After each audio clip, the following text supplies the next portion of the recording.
بسم الله الرحمن الرحیم. ملګرو فاروق جان یم. اکثر ملګري دا تپوس کوي چې یاره څه وشو څه ونه شو، دا کم زیره ګردش تصویر چې نو د دې باره کې من تپوس کوي چې یاره څه خو مړ شه او لکه بېګا چې کوم حمله کړې وه یا د دې نه وړاندې په هغه شپې په هغه کور باندې ورغلی وو، نو همد هغې په حواله باندې ملګري تپوس کوي. دوه درې څلور خبرې تاسو سره ډسکس کول غواړم.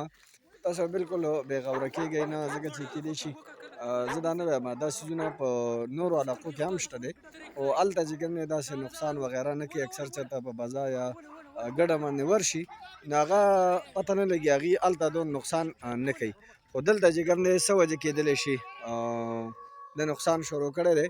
نو یو خبره خو دا ده چې تاسو بالکل ویښ اوسېږئ تر دې دم پورې د هغه د وژنې څه خبر نه راغلی، نه چې کوم دی ګیر شوی دی. بېګا چې کوم کسان راغلي وو نو کم چا چې لیدلی وو نو هغه سره په هغه ټایم کې وسله نه وه. بېګا چې په کیمره کې چاته راغلی دی په یو ځای کې، نو هغه خو وایي ما خو نه دی لیدلی، په کیمرې کیچ کړی، خو یاد ساتئ چې هغه وخت کې به هغه تش وو، څه به ورسره نه وو.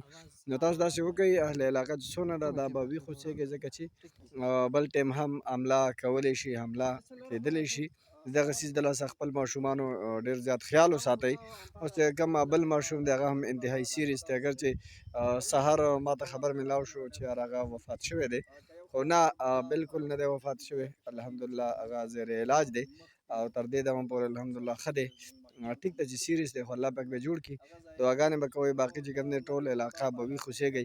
کوشش وکړئ چې تاسو تش داسې مه ګرځئ، څه داسې که نوري سم نه وي چې بهر ګنو ته یا چې کوم دی کوم کورونه دغه ته نږدې دي جوارانو ته، نو هغه دې ورته ډېر زیات ویښ اوسېږي او انشاءالله ډېر ژر به دا خبر موږ تاسو له درکوو چې ګیر شه. او تاسو دا ویډیو بله خبره مې درته دا کول چې د ویډیو څونه د ملګرو سره شیر کړئ، ویډیو د ملګرو سره شیر کړئ، ځکه چې انشاءالله کم ملګري بې غوره شوي چې بې غوره کېږي نه، چې هغې ورته هغه پورې ویښ اوسېږي، نو انشاءالله ډېر ژر به کیچ شي، ډېر ژر به ګیر شي.